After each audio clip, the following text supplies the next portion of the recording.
You're listening to Opinions in Beer. Wow. Put a lot of oxygen into the fermenting yeast. They go aerobic and they start multiplying. Great American Ale Off. Cause of death. Dun dun dun. It tastes worse than Bud Light. Straight up 10.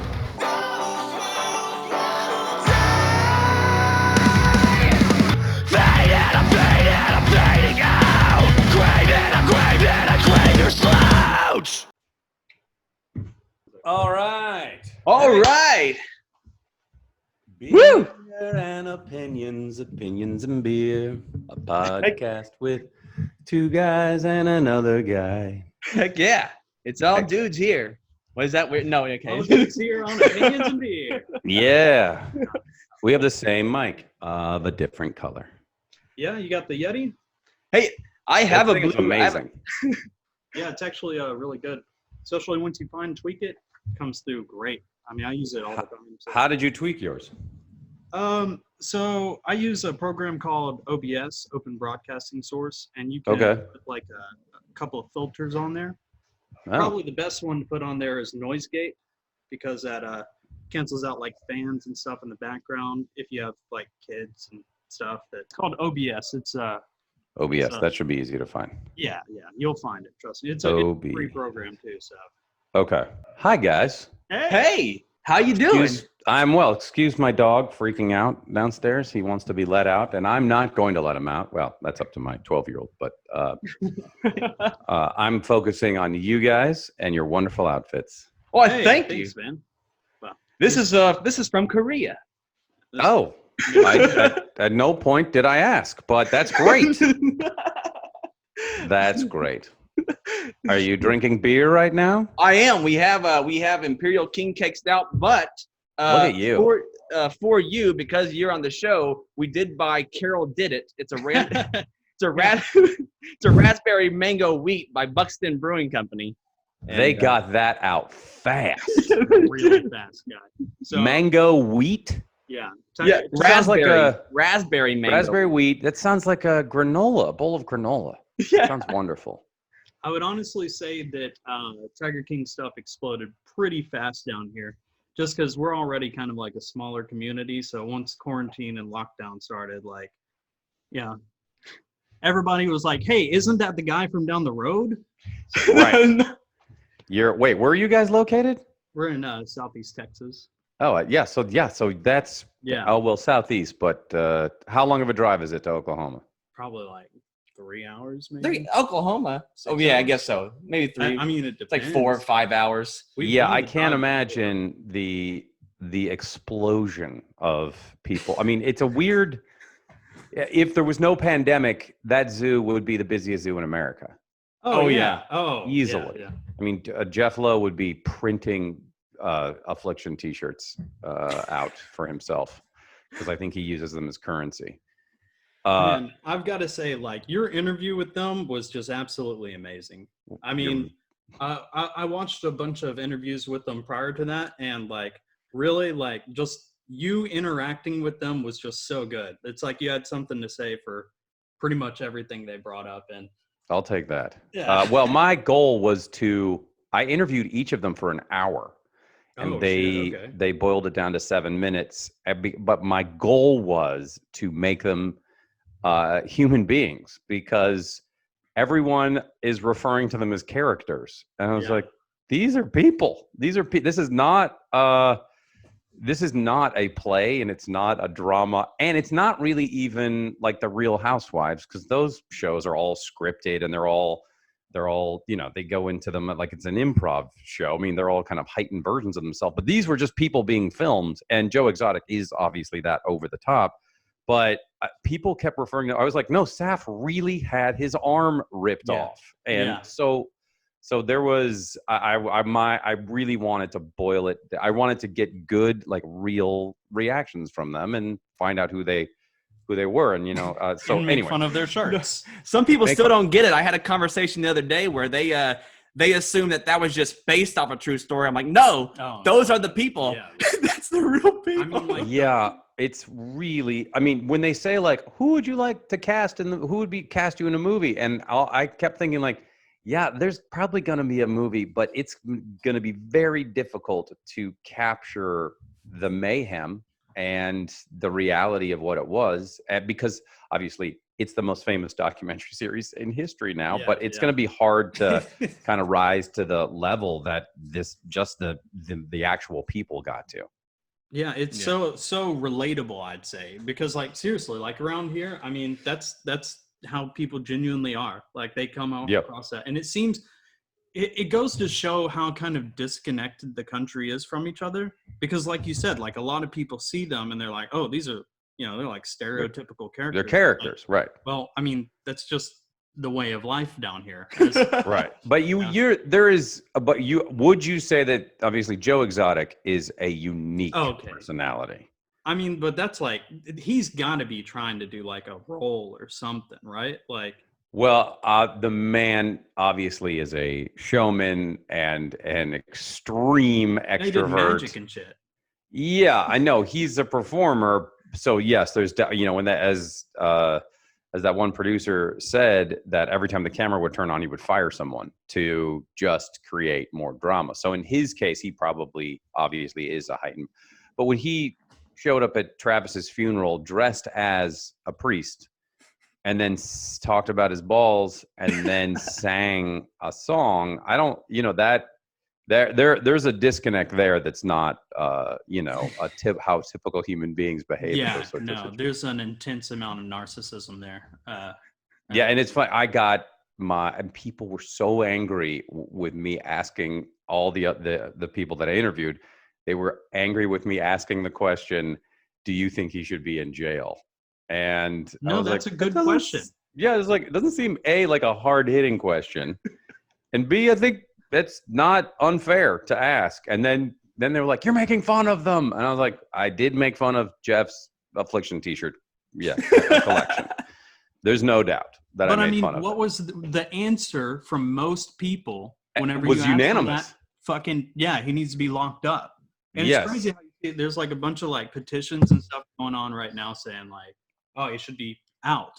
But right. Well, even Saf, even Saf, who said he loved working there and had a good relationship with Joe. And I asked all that. I was like, and do you think he should be in jail? And Saf was like, absolutely. So even the people that got along with it was like, oh yeah, he was committing crimes. So if this is, this is going to be, I mean, as I've told other people, Joe Exotic is the happiest person in jail ever. Oh, for sure. Nobody has been happier. He's probably, he can't, the only thing that's bothering him is that he's not free, but that is very little on the list because I think he's probably experiencing extreme joy at his fame. Oh, absolutely. Yeah. So, I mean, we love talking about Joe Exotic, but, we rarely get to talk to Joel McHale, so. It's so rare that it's never happened. One might say. And will never happen again. Okay. Ever. We have never spoken. Never spoken. Yeah. We were in that band together. That was so fun, but those were the days. You played piano for a little bit, right? I played piano. I played harpsichord. No, I thought he played accordion. I played guitar. I played accordion. I played them all. I played that little weird accordion, that little tiny one, not the big one you carry. So how do you guys know each other? You guys go to the We are relatives. Yeah. That's if you can tell by the you can tell by the facial hair? Yeah, the facial hair. We both have the same color. Well, close to the same. No, actually, no. We have different color. You can't tell us apart. No, you're I thought I was talking to twins. That's how it works. Twins with a weird coffin-shaped shelving system behind you. Oh, that's where we just put our shrines. You put your shrine. You have a place for multiple shrines, or multiple it's a shrine. shrines of you saying that you don't have a shrine room? No, when you're walking. I have a shrine, but I don't have a place to put all my shrines. Okay. Say you're walking in the forest, right, and you come across some frog legs, and you're like, "Man, that would make a nice shrine," and that's where it goes.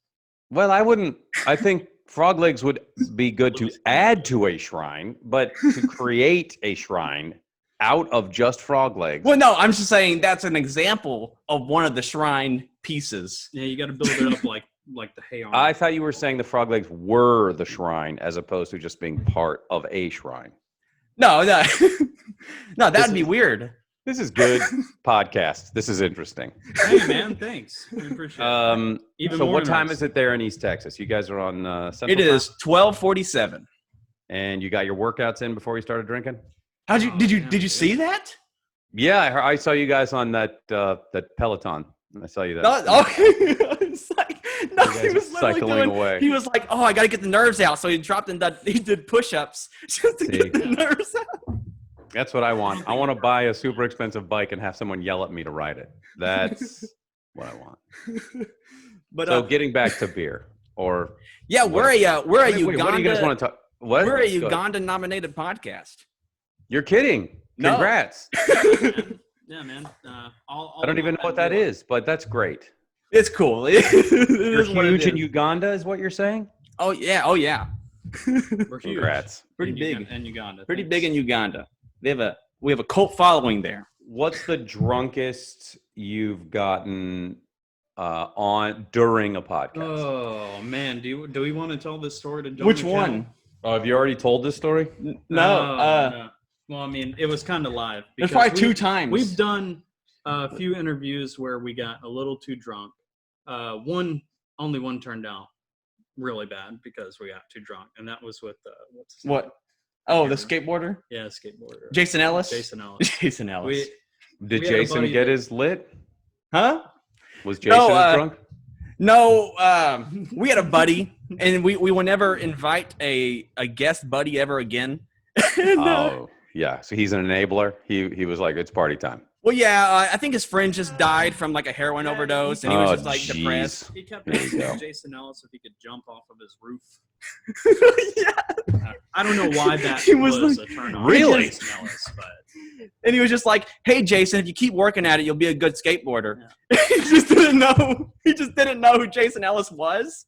He was wasn't just taunting him. No, he's just really stupid. Well, who did your friend think you had on? You just had some guy who kind of learned how to know how to skateboard, not an expert. Well, he thought he was like, Professional. "Who is that? That's just Tony Hawk's friend. We don't know who that is. That's just Tony Hawk's friend." And then you should have said, "Yeah, we got Tony Hawk's friend." yeah, exactly. So let's show some respect. Show some respect. I shot a little thing with Tony Hawk for a while back, and he's the nicest man, and his wife is incredibly nice. Yeah. And we were in this little park, and he decided to skate from the set back to the trailer. And as you know, if you're a very skilled skateboarder, you can do that. But he decided that he would just put 2 feet on the front of the board and ride all the way back just on 2 wheels. And I'll never forget, as he's just zipping down this thing, going pretty fast, one of the PAs goes, hey, be careful. And I was like, Tony Hawk, you're yelling at. Yeah, I think he's got this one. Yeah, you just We're told a off the 50-year-old man to stop skateboarding in the park. The guy who's the most famous skateboarder on the planet. But whatever, it's fine. Yeah, That's pretty funny.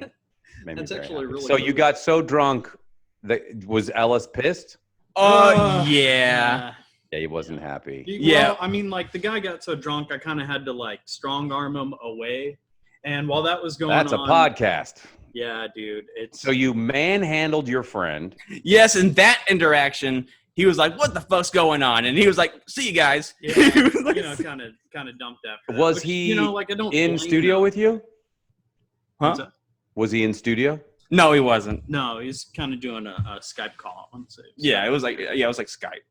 Okay. So he was just like, I'm out. And he walked Yeah, and then away. he talked about it for about 30 minutes the next day and just kind of shat on us. Well, he didn't shat on us. yeah, on air. So, He didn't shit on us, but his co-host shit on us. So how about this? You asked Okay. us about our worst interview and our worst drunken time. What about yourself? What's your worst drunken time and what's your worst interview? Well, I'm not really a interviewer. Okay. But I have interviewed people. I'm trying to think the worst. Yeah, I don't have like I was never a traditional talk show host where I would have guests. I guess now on Ken and My's podcast, Yeah, we have your guests, but we know all the guests. Well, I would say, okay, so I was on the Match Game with the amazing Alec Baldwin, and this isn't a great drunk story, but they well, it's better than ours already. Well, there was less manhandling and less I don't know, probably more out of shape feelings. No, I had never been on, and they were like, it's the evening and they want the celebrities to feel good and loosen up. And they were like, would you like some wine? And I was like, absolutely. They had a very nice wine there. Because they have high quality products, because the celebrities are like, well, that's a good one. And so they were like, here's some wine. I'm like, great. And we started shooting, and then the taping takes more than half an hour because the whole thing has to be assembled later. And I was like, oh, I'll have another glass. And then I realized I was there for 2 episodes. And by the end of the first, I was already on a mission to Planet Buzzed. And and I was like, well, might as well keep going. And so by the end of the evening, it was dramatic how I was feeling. And I had to go to a dinner after that. And I went to this dinner, and I was like, I'm just going to let you know, I've already had a couple of, I don't know how much, tankers full of wine. Yeah. And I felt, so at the end of the dinner, it was way out in New York. It was 8 miles away from my hotel. I was deep into Brooklyn, and I felt so sort of like, I got to clear my head. I walked 8 miles back to my hotel. Oh, man. Because I was like, I got to wait. I had to wake up really early, and to catch a plane, I was just like, I do not want to be ill on a plane. So I walked, and that's my whole story. It ended with a impromptu drunk exercise. Thank you. Thanks for Great story. You can edit that down and get it. Okay. So one of the biggest reasons why I searched you out and wanted you on the podcast, because a picture of you started trending in the craft beer community, and it was a picture featuring a Pliny the Elder behind you. Pliny the Elder is, obviously the best IPA in the world. Double IPA, my friend. Double IPA. Yes, let me correct. Technically, I know, right? Technically, it's the second best because they're triple IPA. Pliny the Younger, I think, beat it out by a couple of rankings or whatnot. Yeah, but go ahead. Saying it's better. The problem with Pliny the Younger is like having a Wagyu steak, like a Japanese, where it's so rich you can't eat. Like people can eat a New York steak because it's the kind of best combination of fat and meat and texture, but like the Wagyu steak is so rich, and you kind of like blows you. That the Younger is that I don't know if you've had it, but they serve it in small cups because it's so big and it's so tasty. But it's like 11% alcohol. Yeah, so you're drinking glasses of wine basically. It's illegal to mail beer to Texas, and so we don't get a lot of the good stuff. What? Yeah, you'd be amazed at the and weird so laws. Whoa! You can't mail beer, or you can't ship in beer. I think it's both. I think it's illegal to ship beer to Texas. You can ship it out of Texas, but you still can't ship it into. And they just passed where you can ship it within the state. Because used to, you couldn't even. Congrats, guys! Welcome, welcome to the 21st century. It sucks, man. That's the one. Is it because beer makers are like they don't want that to happen because there's no telling if they just want us to actually, or some because shit. The biggest, Stan Arnold's like the biggest craft brewer in Texas. He's actually pushing for a lot of these laws, and he actually helped. He actually helped get this current one passed. So that's one. The same thing happened with Dogfish Head in Maryland, where there was all these antiquated laws on the books from like the 1700s. Yeah. And he knocked all those down, basically. I think only Pennsylvania they also have some really strange old liquor laws. But the Dogfish Head guy, he got rid of them, basically, and became the hero of beer for the East Coast. But I like hearing that, Texas constantly talks about, they're like, we're independent, we're our own country, we have a lot of independent beer companies. Well, yeah, but you There's hear people all that this stuff think- about how like, oh, we're rebels, and it's like, yeah, we can't have beer mailed to us. Yeah. Well, the problem is So- we've got a lot of like super staunch old conservatives in power, and Right. that's all. But you go like, all right, so you got They these. want us to go to church every single day, etc. So they think that are you saying that by not mailing beer, they're somehow winning the temperance movement argument? Because all you would do is just go buy regular Texas beer. It just seems like a loophole that would be very Exactly. I feel like it might be in place to Well, force us to buy locally or And- something Yeah. like that. Like, That on the makes flip side, though, being friends with I don't know if you remember John from Texas Big Beer, who had a brewery over in yeah. Buna. Oh, I remember John. No, Thank you. in general, Of course. Texas Big Beer in Buna. He was just making a statement that like a lot of these laws are kind of paid and bought by Big beer company. Budweiser and Yeah. by Budweiser and stuff to stop the sale and distribution of more craft beer coming into the state. Oh yeah, they're terrified. I would agree with that. That's probably the best reason. No, they're terrified because their bottom line has been eaten into by all this independent beer. And I mean, God, this is why America is so great already. Because we can make our own alcohol. And we are in beer heaven. We're in beer. We never dreamt of a time that beer would be this good, because our dads growing up had like 3 choices. And once in a while they would be like, I bought a Chimay. And, like, I don't even know what this is. It says Chimay. Like, but now we live in beer. I mean, we've never had better beer, and we've never had a better selection. When they look back on however this country ends, which will never end, but when they look back on this age, they're going to be like, you would not believe what these people drank. It was just the most wonderful time. Yeah, we've done episodes based on, because we get some imports from overseas and whatnot. Yeah, and we've tried some of the traditional like German beers. Yeah, and and stuff like that. And the way that they have things set up over there is you are, as a crafter, you're forced to brew a certain way. So a lot of people after market are adding in like syrups, like Sprite, Coke. Like this one German lady I was talking to not long ago was saying that that's exactly what they do is they have their beer and then they're like, oh yeah, a Coke and beer. You've never heard of that? Like everybody drinks that. It's like, but it's because their normal like beers are just so, I don't know, bland. Yeah, like they have. Oh, that's a good thing I would love to learn more about that. And I am Yeah, it's not really kidding. interesting.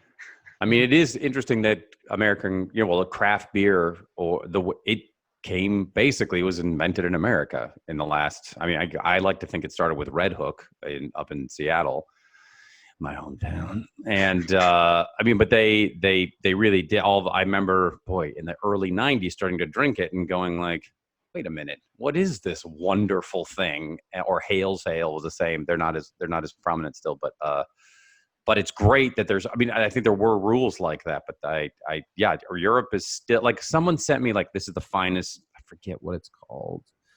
But they had a hard time getting it and they gave it to me. I can't remember. It always was competing with Pliny. And then I had it and I was like, oh, it's fine. And so that shows you my bias. But, think about walking to I don't know what your grocery stores are there if you're in a dry county or something, but think about like when you walk into a grocery store and you see the beer selection in any grocery store now, even like what you would think to be the blandest of grocery stores, you still can find great stuff. For the most part. For the most part. For the most part. So here's a good question for you then. What was like your first like introductionary like craft beer that you tried that kind of like sparked your interest in it? I think it was Red Hook. That was the first time I started drinking that kind of beer. And then Seattle was, I think they were definitely ahead of the curve as far as beer. We were drinking there was a lot of independent breweries and they exploded. And I think for a long time, Pike Place, that was the Pike Place Brewery, Pike Place Market brewery. They had an IPA that I was just like, this is my favorite beer on the planet. That was a while. And that was always in the grocery store. It's still there. The brewery's still there. I think they make great beer. But now, boy, you can't walk 2 feet in Seattle without hitting a brewery. Oh yeah. And like now there's a thing called Cloudburst that I love there. I think some of the finest beer on the planet is Georgetown Brewery. They make Manny's Pale Ale and Lucille IPA, and all their beers are named after characters from Point Break. And they've been around for a while, and they were not bottling it until last year. So it was only growlers. And I would go up and visit my parents or my mother-in-law, and it was this great tradition of going to Georgetown Brewing and just standing in line with your growlers, and then you'd get them and then go sit in a boat. And so I could, so there was just I went from the 90s all the way up into, I don't know, I started doing the Georgetown thing in 2009 or something. They've been around for a while. Now, so are you an IPA guy? Yeah, and I know that now. I love how IPAs are not in fashion anymore. It's become the buttery Chardonnay of the business, which I'm just like, nope, it's just good. And I'm still not convinced on the sours. There's a Russian River Brewing sour that I actually like, which is made in a Chardonnay barrel. But I'm still not. I love the innovation, and I think keeping it going is just keep trying. But right now, that's what I choose. We tried a beer from the Ingenious Brewing Company over here, and they had probably one of the coolest sours we've ever had. It was like the blueberry one, or the blueberry. Yeah, they conditioned a sour over blueberry cereal, and it was like blue and marshmallow had it was dude, it tasted like drinking milk, like the milk from blueberry. Yeah, it was actually pretty interesting. Weird. Wow. I see that. I love that innovation. I don't know if I would like that, but the innovation is really good. It really is like kind of a niche thing or whatnot. So. And then we also had Szechuan sauce. Yeah, it was like this super thick green sour. It was like Rick and Morty sauce. Was it salty? It was gross. Yeah, definitely. It tasted exactly like it sounds. Wow. It tasted like Szechuan sauce. And it was East green Texas raves. It was gross. Okay. But it was a fun beer. It was a fun beer to have. It was fun. Yeah, I bring on all the experimentation because there's a brewery in Brooklyn called Three's Brewing Company that it is so good. Every one of their beers I've tried, I was just like, why can't we have this in California? Also, Three Magnets Brewing in Olympia, Washington. They took a bunch of obscure bands. They weren't obscure, but they didn't hit as big as Nirvana and Soundgarden and Pearl Jam. And they made all these beers for like themed from these bands. And I started collecting that. And so I love the whole world of it. Yeah. My wife loves it. Just beer bottles everywhere. Just everywhere. Literally. See, that's our Really problem. great. For a while, we kept stockpiling like all the empty beers that we had tried. My wife threw them away. Oh, yeah. My wife threw all my stuff away. I mean, would get to a point where you're just like, what are we doing? Are we running a recycling center here? I guess so. Or can I do something with these? Because are you going to look longingly back on the time you drank that, I don't know, that the blueberry sour and go, maybe that's alcoholism talking. I don't know. Yeah. That'd be great. It was like, when did you realize you're an alcoholic? Oh, I had saved 3,000 bottles of empty beer. Well, I was talking to Joel McHale, and he made me look at all the stuff. Yeah, he made me come to terms with it. Yeah. I was saving them in hopes a sip was left. I'm sure that would be a very good sip. After it sat there and open, just the bottom of it. It's helped to get through the quarantine stuff. So I have to make sure I'm not off schedule here. What is your schedule, by the way? I have another. Let's see. I have an interview at 11:30. Okay. And so and I should, take 5 minutes before that so I can relieve myself. Yeah. I'm a 48-year-old man who is constantly peeing.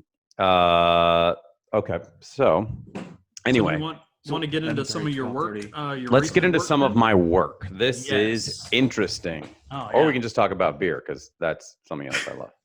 Hey, we actually don't mind. Yeah. Have you had doing that as have you well. had McKellar? Which is Yes, out of yes. Denmark. We've actually had McKellar on the show. I had to go to New Orleans. I had to go to Louisiana to buy it though, because they bring it in over because there. they won't He's got to go pick fucking up mail it to Texas. No, we got to go pick him up. McKellar's He's gotten great. some from Florida as well, so it's cool to get some here and there.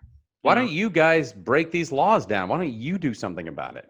I thought about it. I think about it all the time. You should find out what the laws are, get into it, call a couple of breweries and go, hey, we're trying to knock this law down. I wonder if Dan Crenshaw. No, I don't know what he's doing. I just want to know, like, if you knock this law down, you're like, well, we knocked it down and all Texas beer stopped. Yeah, we ruined the whole market because they began. I mean, there's really no excuse for him to be doing this shit. It really is. Yeah. No, it just sounds like it's old. So I do have a bunch of random questions I want to throw at you before we. Let's hear them. Okay. Yeah. Quick fire. Is Joel McHale a cornhole champion? I am. Yes, definitely. For that one camp out, yes, I won. My friend Molly and I were teammates, and we won in a big way. Awesome. That's awesome.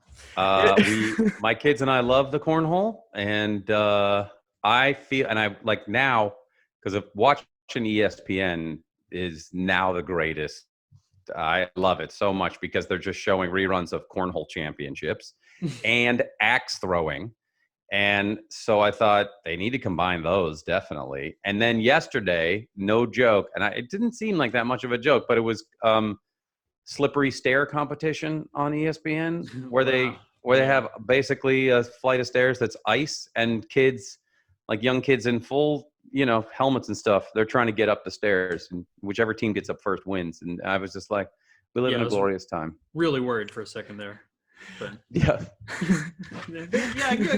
Go on. Yeah. Get up the stairs. Get up the stairs.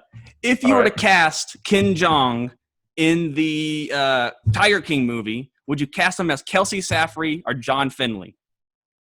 Well, probably Saf, but Ken would have to lose 150 pounds at least just to get a believable shape. So Dan Hammond would be good, I'd say, campaign manager. I think he kind of looks like that guy a bit. Dan Hammond? Hammond? Yeah. Is that what his name? Yeah. Who's Dan Hammond? No. Rick and Morty guy? Dan Harmon? Harmon? Whew. Yeah, Dan Harmon, guys. You guys got that research down. Apologies. Dan Hammond? Now, we're gonna get now what about Donald Glonner? Does Donald Glonner? How is he? Oh God, that was good, Dan. Dan Hammond, creator of Rick and Morty. Yeah, the shark swan shots. Can't wait to tell him this. Oh shit! Okay, thanks, guys. Moving on. Favorite Nickelback song. Another well-researched question. All right, go ahead, Dan Hammond. Favorite Nickelback song. Oh, all of them. No, I don't have one. Okay. I can tell you. No, all right. No, I'm not gonna. Okay. So I was gonna say, where'd you draw inspiration for Johnny Cage in the Mortal Kombat movie? I drew inspiration for Johnny Cage for the Mortal Kombat movie by studying Johnny Cage from the Mortal Kombat video game. Nice. Good stuff. And Nickelback songs. Boy, that's what I did. I knew the game and I knew what his his kind of MO was, and I just decided, as they directed me, I was like, I'll just make him the most confident, clueless, arrogant, but somewhat like curious about a few things guy. And then, I trained for 2 years in martial arts so I could do it in the sound booth as I was recording the voice. Oh, of course. So I don't know. It's the most violent animated movie in this year. So check it out. How was rated R. voice acting versus just acting? Period. Less did makeup. You prefer that or? I got to wear shorts, and no, do I prefer it? I like it all. I mean, I love acting, so I'll do it anyway. And I think voiceover acting is really fun. And you're just in voiceover acting, you're not really, you're not in control. You do what you do as much as you can in the booth, and they do all the real work and put together an animated movie, and your voice is just there. So it was really fun. And when I finally saw what the movie looked like, I was even more excited because it was wonderfully stylized, and they didn't pull any punches for the violence, which I was worried that they would turn it into a kids movie or something PG-13. But the whole time they were like, no, this is going to be rated R, and it's going to be, and I think that's because the game is pretty intense. So I like that version of it. I did not want it to be like the Dungeons and Dragons movie. Version. Yeah, I know what you're talking about. Exactly. Man, I mean, I really love the Mortal Kombat series. I've played it since I was a kid, so yeah, I appreciate the work that you did. So thank you. I played it so much as a kid, the stand-up game, and then the latest version is beautiful. Yeah, I'm 11. Terrible at it. I can't. The number of I mean, it's just like when I play Madden with my 12-year-old, and like he knows so many more things than me that it's hard for me to even keep up. With Johnny Cage, just spam the crotch punch over and over. That's all. Yes, that's pretty great. But I don't know if you've seen the movie, but it's real. I'm very proud of it, and I think people can dismiss. I was like, it's a video game animated. I don't think so. I was like, check it out. Check out the first 5 minutes. In the video game crowd, like the video game community, it's actually like huge right now. Oh, great! It's going real big. So that makes me very happy. And I kept swearing, and I think they kept a number of them in because I was like, what do you care? They're like people they're beheaded in the thing. And so they left a couple of F-bombs and so I was very happy. So, what a weird thing to be happy about. Live action Ninja Mime movie. Would you reprise the role of Johnny Cage? Yeah, but I don't think that I'll be on that list. Oh, okay. I think I'm a little too old, and they're going to go with a movie star for that. I don't think they're going to go with the host of Card Sharks. But maybe if they run out of money or they lose a bet, I'm happy to do it. Well, they already have your number, so they got my number. Yeah, and I can Zoom with anybody. Hey, we do appreciate it, man. Yeah. Thank you for taking time out of your day, for sure. You were you were a part of the one of the best TV series I've ever seen in my life. The Great Indoors. Milo Murphy's Law. And, I did work with Candice Bergen one time. She was amazing. But no, I haven't.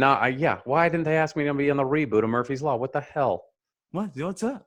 Wait, they're rebooting it? What happened? They already did, and then it went away. Oh, well, there you go. It was made by Dan Hammond. Oh, were you able to? I'll never financially recover. Did you work with Weird Al at all during? Recover from this. Did you work with Weird Al at all during Milo Murphy's Law? No, I have met him, and he's way too nice to be as famous and cool and powerful and talented. So so I've met him a couple of times, and his wife is lovely. No, but we were never in the same room. Yeah, I listened to him and Paula Abdul for the first 13 years of my life. Look at you. That's it. You are a very interesting man. What's your favorite Paula Abdul song? Opposites Attract. Man, that just rolled right off your tongue. I couldn't think of the other one. It was like, what did you think of DJ Scat Cat? He's the best.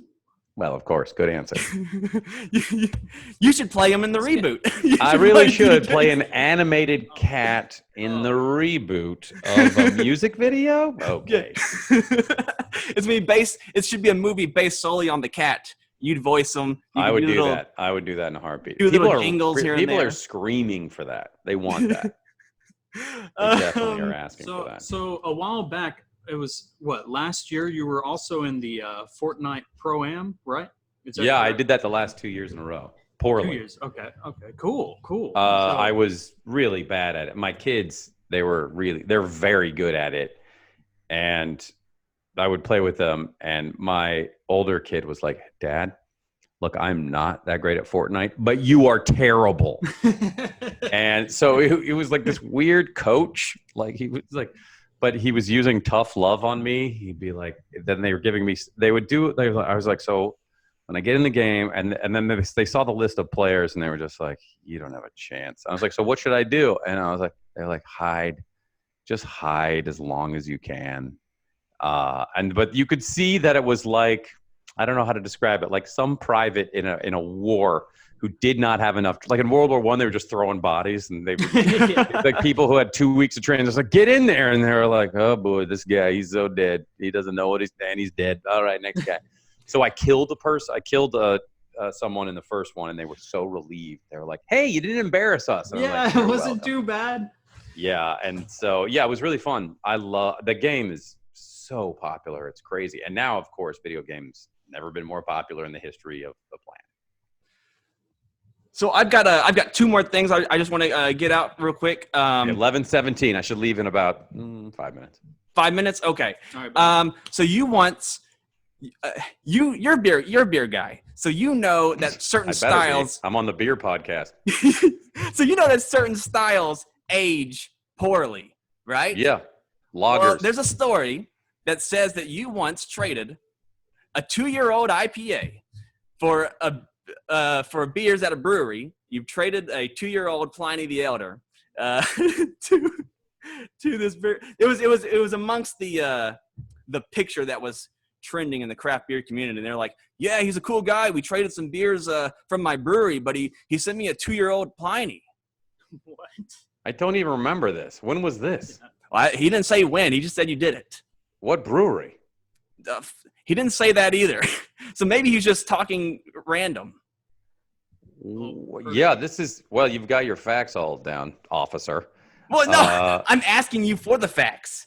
I don't remember this. Okay. So I've given a lot of beer away. And so it sounds like he was upset. I would love to know who it was, but yeah, I don't remember it really. Let's do this again, and you talk to the guy, and we'll get him on. We'll have him on together, and we'll talk about it. Yeah. What I'll do is I plan on posting this in that form, and he can see that. Tell him, and then go like, "This guy doesn't even remember me. What a jerk!" I agree. First he sent me a 2-year-old beer, and then he sent me a 2-year-old beer. Mine. Yeah. No, I have found with Pliny though. I know that Pliny's like drink it fast, drink it fresh. Hops die or whatever, and I have had older ones, and they're pretty damn good. Well, you know IPAs because I can't mail it to you. Yeah, true. Yeah, hey, if you label it as essential oils, you can. Oh yeah, it is essential oil. That's the loop. What were you going to say about IPAs? Oh, IPAs originally were made right that way to lose because it was to survive the shipment to India, right? Yeah, so. That's right. Thank God for England's occupation of India. It born a great beer. Sorry, India. No. That's exactly right. Because when they put it in the barrels, it was unfinished and it finished around the Horn of Africa. Yeah. And when it got there, they had something brand new and way more alcoholic. Yeah. So I think that's probably the biggest thing, though, is like with current IPAs, they don't really hit them that high for the aging process to really just you don't lose the hops back then as you do now. Makes sense. I think IPAs have to be like 18% to age or something crazy like that. Really? Yeah, 18 or yeah. When does it become barley wine? When does it technically stop being beer? I think it's a whole different style in general. I just remember going having my first barley wine. It was 14%, and I was like, "This is." Jeez. Yeah. Barley wines are big beer, man. So besides the number 1 or number 2 IPA in the world, are there any IPAs that you personally would recommend? No, I think Three's Brewery in Brooklyn is outstanding. I think Three Magnets. I like the word three in my beers. Three Magnet Brewery in Olympia, Washington, and then Cloudburst, and of course Georgetown Brewing, which I've already mentioned up in Seattle. You can clearly tell I enjoy Seattle beers. I drink a lot when I'm there. Let's see. I don't know what happened. No, I don't like that beer. Well, I have already said McKellar. I love. I'm trying to think of what's in my fridge right now. Oh, I love that Sexual Chocolate by Foothills Brewery. That stuff is great. Foothills is really good brewing. I still love Dogfish Head. The 60-minute IPA is wonderfly balanced, and you can get that almost anywhere now. Thank God. Yeah, it's pretty localized here too. But in my whenever I do stand up, I always include in my rider that like you have to get a local 6-pack of beer and an IPA, and I've learned about a lot of great beer that way. Man, that's interesting. That's awesome. That's fucking cool. Yeah. So I have one more actual question before we trail off. What is the initiation process like for joining the Illuminati? Oh, it's very hard. First of all, you have to make like 30 or 40 tiny incisions on your forearms, and then they have to. Then you take like a. You know what a cornichon pickle is? The little French pickles. Oh yeah. Yeah, you got to rub those all over those incisions. Then you put together like a pretty traditional resume with a cover letter, and where it says education, you say the School of Life, and so that's part of it. And then after that, then you mail that off to the Illuminati is located, as you probably know, in North Dakota, where they have a lot of it's easy for businesses to be there. Well, there is a portal. There's a portal in Georgia at the Georgia Grindstone. So that's bullshit. And then after that, you have to get footage of you hunting a human being. Well, that's legit. That is really facts. The last part is, obviously the most involved. Most involving, definitely. Yeah. I just, I had a feeling ever since I seen you and, Ken Jeong became friends. And I know Ken Jeong, a part of the Hangover series, is definitely Illuminati. And so, definitely. Yeah, we're all, yes, thank God. When we became friends, you mean 11 years ago when we met? Yes. Yeah. Yes. Yeah, that's, yeah. Well, I noticed you started growing your hair out, too, from Spider-Man 2. And since then, I have not touched it since 2005. It is slow going. And I felt like that was a big Illuminati decision on their part. Yeah, it sucks because I have no choice. Like what I'm wearing, what I'm sitting in, whatever this thing is behind me, I have no choice. Man, there's a guy right here ready to kill me inside of here. He's just gonna pop out anytime. Stay in there, Bill. But guys, I have to go. I understand. This was too much fun. As God. Yeah, it was too much fun. I think that as well. So, but why don't you tell me before I leave what top 2 beers right now? I don't know if I can get them in California, but what is the thing? If it somehow magically could be transported to my home, what should I get?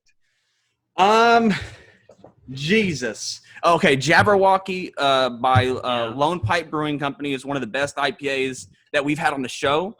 Okay. Yeah, if you like IPAs, you'll like Jabberwocky. Yeah. Okay. Good. Jabberwocky's a solid one, and then we drink a lot of seasonal beer, so I got to think of something that can be. I was going to say Lone Pint. Lone Pipe. Wait, hold on. Lone Pint. Lone Pint. Okay. Pint Jabberwocky beer. Okay. And what's the other one? And you I was gonna say the Dragon's Milk. Dragon's Milk. Okay, who makes that? That's New Holland. New Holland, yeah. Dragon's Milk. That's a solid. It's a solid stout. That's a great name too. That's a pretty popular one too. Dragon's Milk. That was really popular. I know last year. And they have a lot of variants. You got that bourbon barrel aged stout, 17% alcohol. Dear Lord. Okay, that's gonna be a oneer. Yeah, exactly. All right, guys. I deeply love you both. I have 3.5 minutes before I get on this thing, and let me just say that ever since we found out we were first cousins, it just makes me feel like I'm from Texas as well. And as you can see, I look like I am. You're an honorary Texas. I mean, we all three look related in some way. Yeah. All right, you just got to go outside and shoot your gun now. And Definitely, you'll be christened. We definitely share howitzer. similar I blow skin off a howitzer complexions. every morning in my house. Okay. Yeah. Great. Thank you so much, Joel. Joel. Man, Joel, Thanks, guys. Good to talk to you. I wish it could go longer. I really would, but let's do it again. Okay. Yeah, for sure. It was really fun. I'll come back on. Let's talk about Thanks, beer. man. Sweet. Appreciate it. God bless you guys. That's Opinions and Beer, everybody. Saying, Opinions and beer. Hey, Good that's night. the second Mortal Kombat Illuminati to do this. there you go. Actually kills. Holy crap. We just interviewed Joel McHale. Holy crap. We just interviewed Joel McHale. That's right. For those that don't know, that I'm Adam. I'm Eamon. We are Opinions and Beer. We said it a million times. You just listened to our interview with Joel McHale, and now we're going to get into the beer that will be representative of this episode. I think some would even refer to it as the beer of the day. It is. Today's beer of the day is Carole Did It by Buxton Brewing Company. This is a raspberry mango wheat at 5.3% ABV with 15 I IBUs. fucking love it. The name of this beer is Carole Did It. Yes. So if you don't know what that is in reference to, people, obviously the hugely popular Netflix documentary, what is it, Tiger King and I? Tiger King. No, Just Tiger King and I is the episode that Joel McHale. Oh, okay. So Tiger King, the Tiger King episode, probably the first or second one goes into depth about some of the history of Carole Baskin and throws a little bit of shade and tries to bring a little bit of light to the situation surrounding her her late husband's disappearance. There's not even confirmation that he's dead. He's just missing. And he's been missing in Cuba, right? I don't know what they said. Well, they said that I can't remember that there was a plane filled up and that it looked like it took off and then crashed or some shit on the way to Cuba. But I feel like most everyone does whenever we say that's bullshit. That is absolute bullshit. People don't. No, that doesn't happen. That shit like that. I mean, okay, that's a misstatement. It does happen, but probably not in this circumstance. So, yeah, motherfucking. Carole did it. Carole did it. I said Carole did it now. And look, maybe raspberry represents the blood of her husband. Mango represents. No, it fucking represents the weird wine that her and her new husband drink while they're. Is that what it is? On leashes together. Is that shit. oh really? Mango represents the color of the lion, the tiger. God damn it. Liger. The liger. So yeah, there was actually a weird stigma. Did you notice that whenever like watching the series that there's like a weird stigma against ligers? Like people are saying that it's like inhumane to breed ligers. Oh really? Like the old shit that like Napoleon Dynamite, talked about ligers. They're a cross between a lion and a tiger. It's my favorite. Yeah, liger's my favorite. It's my favorite in the world. Ligers. So I don't know why I brought that up. You're a big Napoleon Dynamite fan. Yeah. Well, Have you been catching up on older shows during this mess? I'm not gonna lie. Most of my time has been spent training for gaming. Okay, training Yes. for gaming. But I did get to I've been watching a lot of like YouTube videos on like garden growing and stuff like that because people like during the quarantine and stuff like that. From here on out, I know that like the food industry is essential, but like if you're worried about what's going on Texas with your opens this Thursday, yeah. is what they're saying. Well, I saw an article this morning. This takes place in 2020. The restaurants are already open. Yeah, it may be weird listening to this podcast episode a little bit later, but if you didn't know, the coronavirus was pretty rampant for the past 2 or 3 months. It's during the time of this recording. Yes, and they say that it's starting to slow down, but well, if you're listening to this at a later date, you already know. Yeah, you already know. So, and knowing's half the battle. G.I. Joe. Throwback. Man, I wanted to do so much throwbacks with Joel McHale. I wanted to ask him. Oh, there's so much that we could have talked about. But I wanted to ask him if he, because he's done game shows in the past, like he mentioned, Card Sharks and whatnot, and some other stuff. He's done a lot of. I wanted to ask him if they ever rebooted Russian Roulette or Friend or Foe, and I'm sure he doesn't know which either of them are. But I don't know. That would have been the fun for him. Friend or Foe, so Russian Roulette is where you have to answer questions. If you get enough questions right, you have this thing under you that locks, and then a red circle goes around the people that answered less questions, and it will stop and basically drop them to their deaths. To their deaths? I assume it's their deaths. Yeah, okay. I'm sure you don't see them. They just disappear in a hole. Things have broken down into anarchy right now. Why not have some Roman Colosseum soft humor? We just got to get inmates, right? And then Friend or Foe, you answer questions with a teammate, and then it's like a game of rock, paper, scissors of whether or not you split the money, no one splits the money, or someone takes the money. The hosts were always fun to watch. I think Joel McHale would bring a charm to those shows if they ever brought it back. So he's definitely Captain America-esque type guy. Yeah, he's in Stargirl as Starman. As Starman, which is it looks like the DC Universe version of Captain America as far as the character's design goes. It's almost like spot on imagery of the old Captain America outfit. So, 1 second, let me grab somebody real quick. Adam's grabbing someone real quick. Oh my God, who's that? Hold me now.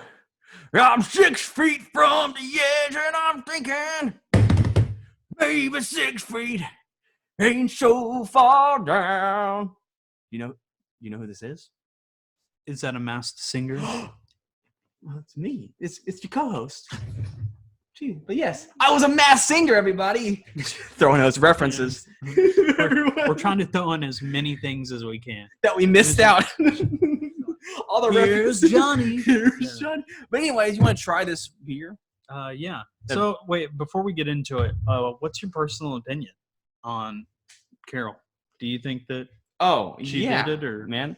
And I wanted to tell him, hey Joel, if you're watching this, rewatching this, and you're seeing this part, he's definitely rewatching this right now. If you've made it past your particular section, the interview, and you're here with us, Carl Brodsky. Whenever you film, and I know you're going to be the creator of it, you have to be. Whenever you film a Tiger King movie, please consider casting Jan Broberg as Carole Baskins. I really think she would. I think she'd do it. Kind of look like a. And I think she would do. No, she's a nominated fucking award-winning artist. So yeah, she's an actor, and I think it'd be. I think the irony of having someone from last year's Carole did it from last year's biggest documentary. Yeah, like Netflix style. Yeah, that'd be crazy. So I'm gonna try this beer. He just took a sip. I did. It's actually very like the wheat is coming through good, but I didn't realize that you said this was a wheat ale or whatever. And raspberry mango. It's definitely a nice I like the okay. coloration. The problem with wheat beers is the wheat is almost always like too overpowering, like way too overpowering. And it's built filling, huh? It's so filling. Yeah, super, super duper filling. It always tastes like bread. It's like wheat beers always taste like wheat. Like super wheaty. The flavor from the wheat really really takes away Yeah, the other flavors. I was trying to think of a good symbiote. I liked how you built that up. It was like Symbiote. power up. Okay. It was symbiotic. It's very symbiotic in the beer, and it strips some of the flavors that will come from the raspberry or mango.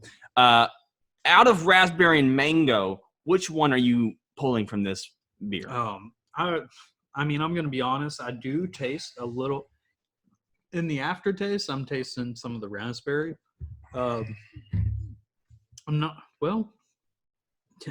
I got the mango too. It's got both raspberry and mango, so that's hard to do, especially in a wheat beer because there's also a whole lot of weed in it. So I like how the coloration is it's like a slight pinkish color. It's like an orange pinkish color. That of mango. I mean, it's hard. Well, okay. If I look at it like this, it doesn't look nearly as pink. That's what I'm looking at through these shades. I'm saying. I got glasses on. For me, it's orange, but it does have a tint of like that, like pink purple, like raspberry, like the raspberry color. Mm-hmm. So it makes you wonder how much they funneled in of the raspberry and mango to this. So it's rated 15 IBUs. Again, I'm having some problems today, my guy. 15 IBUs. Yeah, so it's very low hops, and you don't taste any hops in this one. It's a very smooth, clean beer finish taste. Mm-hmm, mm-hmm. It's there's no hops on the tongue at all. I don't even know why even. Yeah, no, like for real. Like usually these types of beers have a super strong aftertaste and a super strong taste, just period. And because of that, like it makes me like not a huge fan of wheat beers. And I'm not gonna lie, this isn't really changing my opinion on Yeah, that. no. But like it isn't bad in comparison to a lot of the other beers. So yeah, you know what, Carole beer. Buxton makes a good beer. You know, they make really good beer, but they're a newer brewery.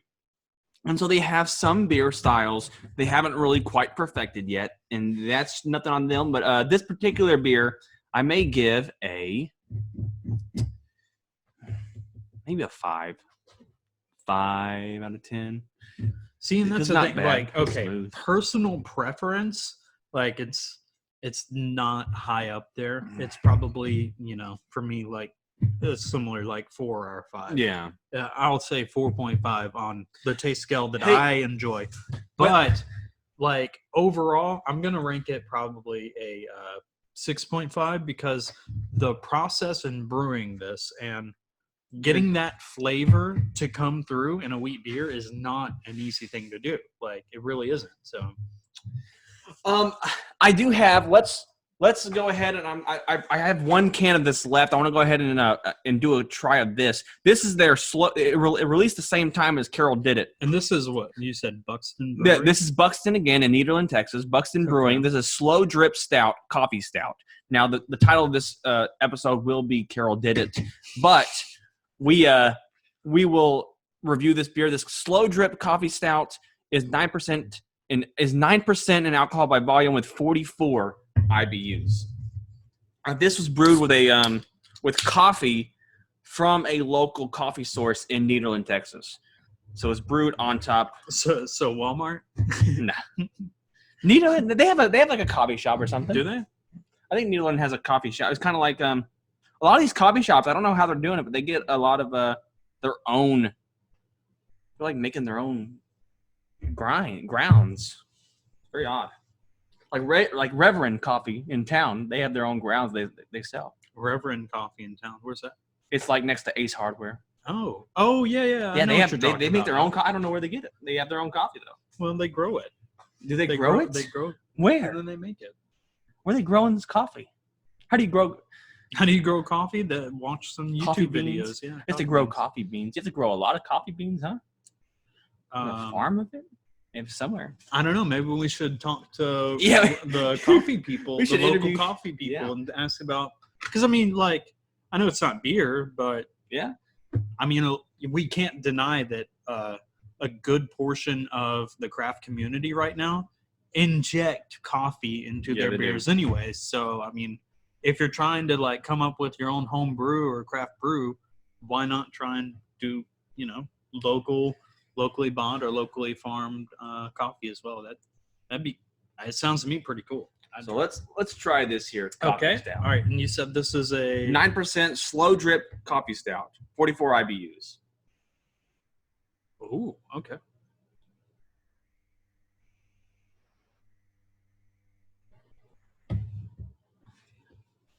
Yeah, so it's probably one of the coffeeiest coffee stouts Yes. I've ever had. Like, and that's not an exaggeration. Like It tastes like black coffee. exactly. It Like tastes like most black of coffee. these beers are coffee are like stouts or porters with a strong hint of like old coffee. But this straight up tastes just like coffee. Like, Yeah, man. This one, for me, and I'm a sucker for these coffee beers. And obviously, me and Eamon, I don't know if Eamon shares the same sentiment as I do. well, I love coffee. Of coffee, but I don't know if he shares the same sentiment with coffee beers, though. So I'd actually kind of like to promote a weird thing that I found at the store there. Okay. Because because of quarantine, I haven't been able to get out to like the beer stores as much. So we've been kind of getting a little bit more liquor. All of Texas, it's kind of crazy. Supposedly, this is like the most liquor that's ever been sold in Texas is going on right now. So one of the ones I'd like to show is a new limited edition Jameson. It's actually a cold brew coffee. Really? Jameson with it's like and as soon as I tasted it, I was like, dude, this tastes like a fucking craft beer because it tastes like a bourbon barrel aged stout because it's got oak flavors and it's got dark chocolate and the cold brew coffee. So it's like, that's like 3/4 of the beers that we've tried, the stouts anyways, that we've tried. So that's a good one to look into. That tastes more like whiskey than coffee in comparison to this pretty awesome beer. This one's a solid one for me. Obviously, one of my favorite coffee beers of all time is Rev Coffee Stout, which is a coffee stout brewed on Rev Coffee. I wish I knew the name of the coffee company that they are using to brew the coffee on, so I could give them a shout out. Yeah, I know. But this is really good. The IBU is at 44. What's weird is that the coffee is standing out a little more than beer. Like I don't taste than beer at all. It tastes like they put. What's weird is though the IBUs, IBUs are 44. Where Rev wasn't there. I think their IBUs were like 200 or something. 200. Insane, right? It's like some crazy. The bitterness scale on their beer was way crazier than this 44. And this, it's not. I think that's an accurate representation. But you know what? It's not that bitter. I think maybe that one's using actual hops plus coffee. This one seems like it might be relying solely on the coffee for the bitter profile. Yeah. So to give a taste comparison for those of you at home that can't taste this, most of the coffee beers that we try taste like good strong cold brews and or like just super super deep strong dark coffee blends, right? Whereas this, drinking this beer straight, it tastes like a I don't know. I don't want to shit on it too much. I want to say like just like a normal like Maxwell House coffee or something. Like Waffle House. Yeah, like just normal ass coffee that you'd get from your local. But it's 9%, and that's actually higher than a lot of the other coffee beers. The other coffee beer is like 7, so at least it's higher than other coffee stouts, sitting there at 9% in the area, not in general, but in the area, higher than the average coffee stout. I'm gonna give this an 8.5 out of 10 because that's my bias. That's my bias to coffee stouts. So I'm not gonna lie, I don't necessarily like. I am kind of a coffee. What is it? Connoisseur. Yes, I'm a coffee connoisseur. Or should I say a cafe connoisseur? Connoissaurus. That's a throwback joke to where I fucked up earlier. So a coffee connoisseur, and I would say that this isn't. I do prefer those kind of shittier, darker, stronger, bold coffees compared to the Waffle House coffee. Maybe I need to put some creamer and sugar in here, and then it'll be great. It'll be great. So yeah, I'm gonna give it a solid 6. Solid 6. But that's Good personal preference. Personal like preference. obviously, if I were to say the process, like I said, it would be like probably 9 on like process, because like being able to get coffee to come through in the flavor this strong is really impressive. It really is. So, and this is just one of our local brewers. Like craft beer is coming a long way. Really fast. I kind of wish I would have grabbed a beer that from this particular company, because I used to live in Nederland, I think, back in the day. Mm-hmm. I wish I would have grabbed a beer that would have spoken to you a little bit more. They have solid IPAs and whatnot. This is just what I had in the fridge. Mid County Madness. Just is probably one of the ones. Bleed purple and white or gold and black is the two main ones they're going to be having to work on if they want to get into my soul. Okay. But solid beers, you heard our different perspectives on these beers. You heard our interview with Joel McHale. It was a phenomenal interview for what we were able to do, right? Yeah, it was really good.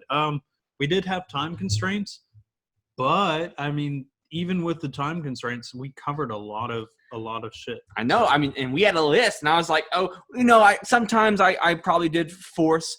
I kind of certain things were laid out to where they were supposed to play out in like a bit format, where like it was supposed to be this and then this, and due to time constraints.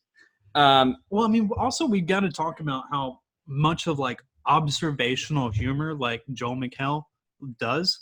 Like that's his thing. Is like you can bring up a topic to that guy, and he's gonna talk about what he wants to talk about. Like there's no stopping him, and he proved it. It was a really good interview. I enjoyed it, and I hope he enjoyed it as well. So yes, it was a super good interview. Yeah. Do you agree? I think that's just my opinion. Just your opinion. Yeah. What do you agree? Well, guess what? This time's a little different because we truly don't give up. We are a million and billion.